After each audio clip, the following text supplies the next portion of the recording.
Armageddon is not a date on a chart. It is not a red circle on a map. It is not the moment the world finally explodes. You were told it is the last great world war. Nations lined up, missiles in the sky, chaos on every screen. A final showdown somewhere in the Middle East. And above it all, a distant God deciding who survives and who is finished. That story did not stay in your Bible. It moved into your body. You hear the word Armageddon, and something tightens in your chest. Your mind glances at the news. You scan for signs without meaning to. Part of you waits for the moment when everything finally collapses. Your nervous system has been trained to treat that word like an alarm. I am not here to feed that fear. I am not here to play the old game of guessing which country will trigger the end. Armageddon in Revelation is not a news broadcast from the future. It is a symbolic map. And when you let the symbols speak, the battlefield moves. From the outer world into your own field, into the circuitry of your brain and your nervous system. Revelation 16 does not show a modern war room. It shows a river drying up, rulers being prepared, spirits coming out of mouths, a gathering in a named place. These are not random details. They are precise. They form a pattern. You were taught to look out there for that pattern, on timelines, on charts, on headlines. But your nervous system has been living its own version of that battle for years. In your anxiety, in your survival reactions, in the way you brace every time life feels like it might fall apart. Armageddon is not just a prophecy about the end of the world. It is a name for what happens when everything inside you is summoned to a single inner battlefield. When every old ruler in you wants the throne at the same time. I am going to treat this passage the way it deserves to be treated, not as a tool for fear, as a map of inner war. We will walk the text. We will listen to the river, to the kings, to the spirits. We will let Revelation describe, in its own language, what it looks like when the flow in a life dries up and the inner rulers start to move. Then we will bring that picture inside, into your nervous system, into the way your lower reactions and your higher mind clash when pressure comes. You do not need to force anything right now. Just notice this. Your body already knows what war feels like on the inside. You have lived through your own miniature Armageddons.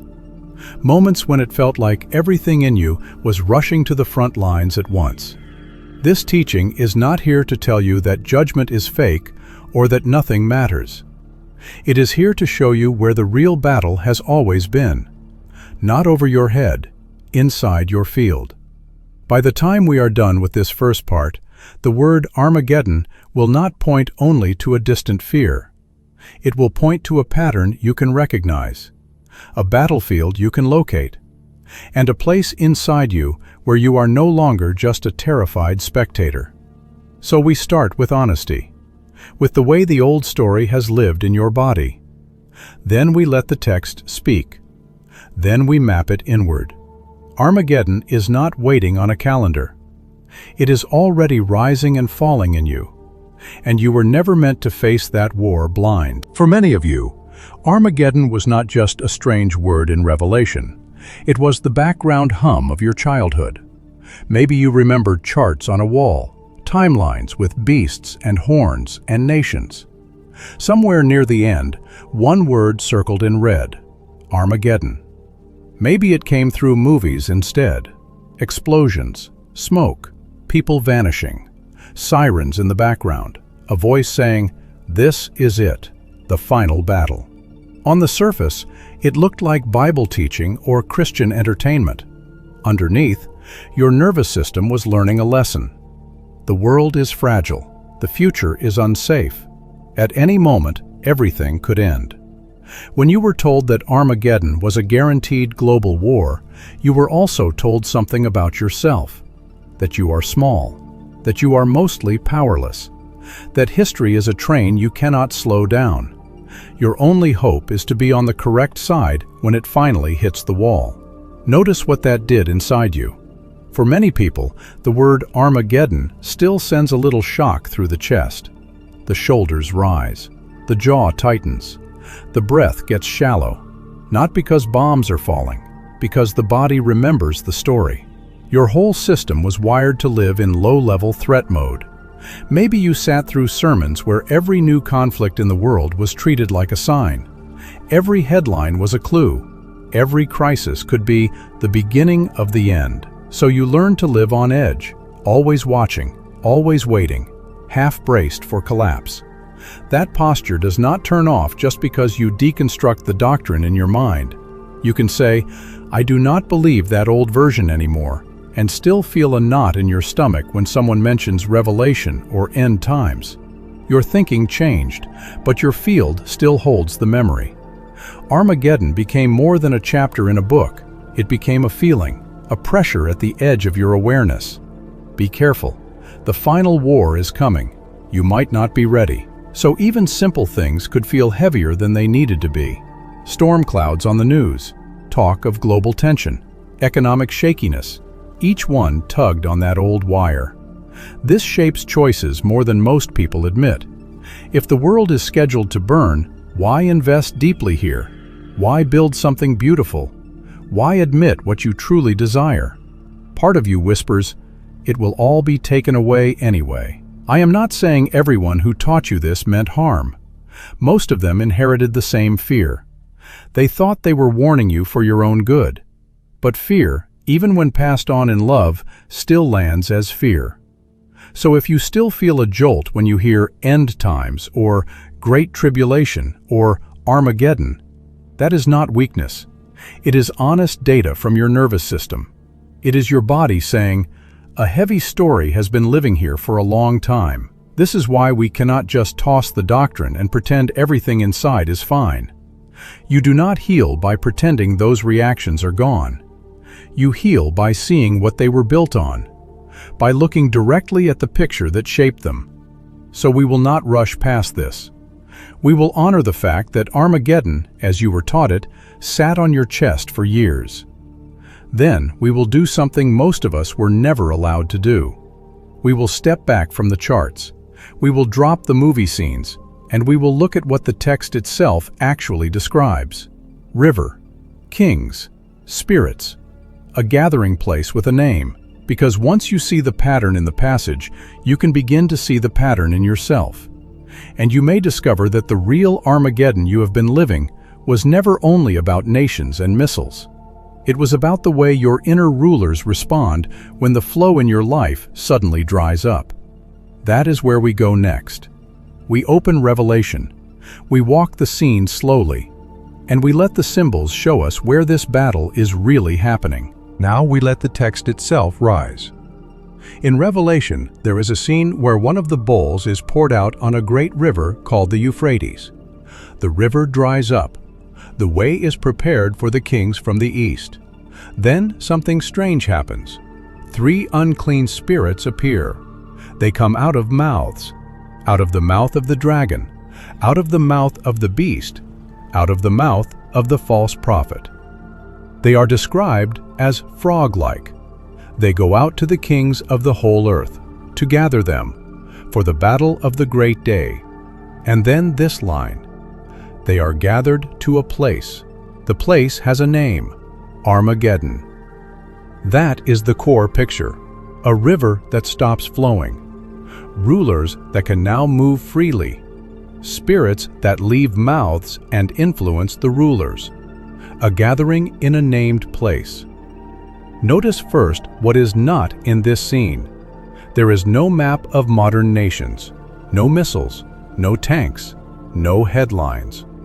The imagery is not about technology.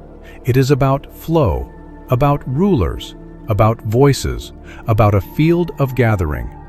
In the ancient world, a river like the Euphrates is life, flow, provision, trade, protection. It is also a boundary. It marks where one realm ends and another begins. In your body, you can think of it as the main current of regulation in your system. the energetic and chemical flow that keeps raw survival impulses from flooding your higher mind. When that river dries up in the vision, the landscape changes. What once blocked movement now invites it. The ground is exposed. Everything that was held back can now cross. You know this pattern, even if you never linked it to this passage. A flow in your life changes. The steady paycheck stops. A relationship that anchored you ends. A spiritual feeling that carried you fades. What used to support you no longer does. Suddenly, there is exposed ground where there used to be water. And that exposed ground feels vulnerable, open, unprotected. It is like a gap in your inner defenses where old forces can suddenly move. The text calls the ones who can now move kings from the east, rulers, those with power and authority. Inside you, these kings look like ruling patterns, clusters of habit and survival programming that normally stay in their own territories. When the boundary is gone, they are free to march up through your system and try to seize the throne of your attention. Then the focus shifts. 3 spirits come out of mouths: dragon, beast, false prophet. They look like frogs. They go out to the kings of the whole earth to gather them for battle.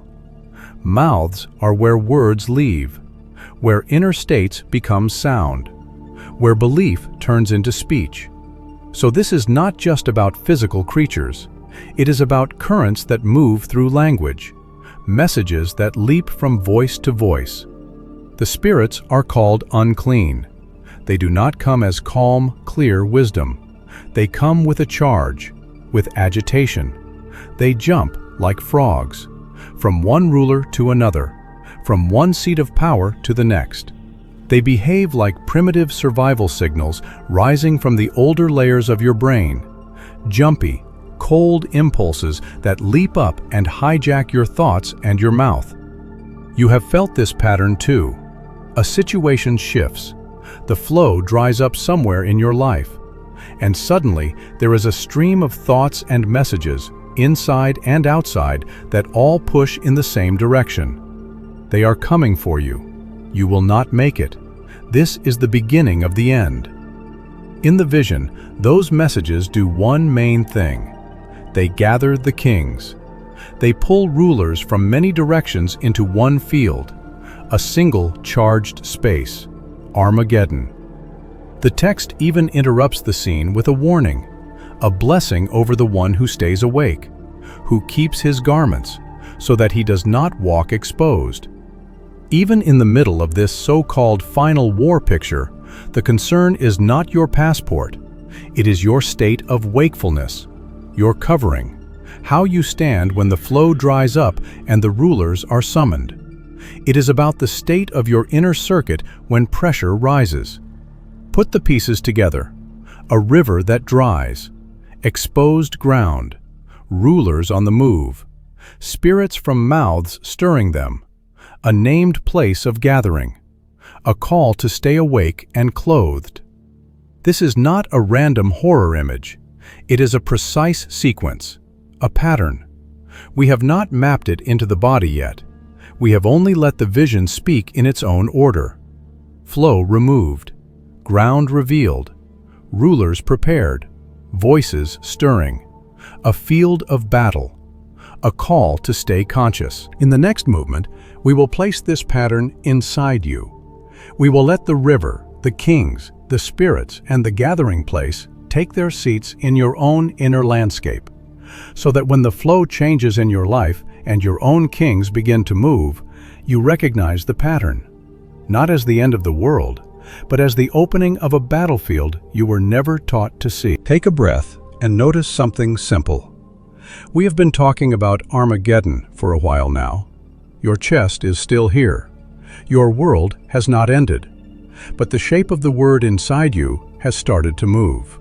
In the old story, Armageddon was always somewhere else, in the Middle East, in the future, on a screen, locked to a date or a crisis you could not control. In this frame, Armageddon is not a scheduled explosion. It is a pattern, a pattern you already know in your own body. A flow that dries up, rulers that rush to the front, voices that gather everything into one field of fear. It is what it feels like when the lower parts of your system surge toward the top and try to run your whole inner world. That change matters. Before, the symbol kept you looking out there, at charts, at headlines, at other people's choices. Now it invites you to look in here, at your own river, at your own kings, at your own field. This shifts the question you live with. You no longer have to ask, is the final world war about to start? You begin to ask, what happens in me when the flow changes? Which ruler in me is trying to take the throne right now? You do not need to force this. You do not need to turn it into a performance. Simply notice the next time something important in your life suddenly feels like it dries up. A door closes, support changes, a plan falls apart. Watch the inner river. Notice the ground that appears where water used to be. Notice which parts of you wake up first. The panicked planner, the harsh judge, the part that wants to run, the part that wants to shut everything down.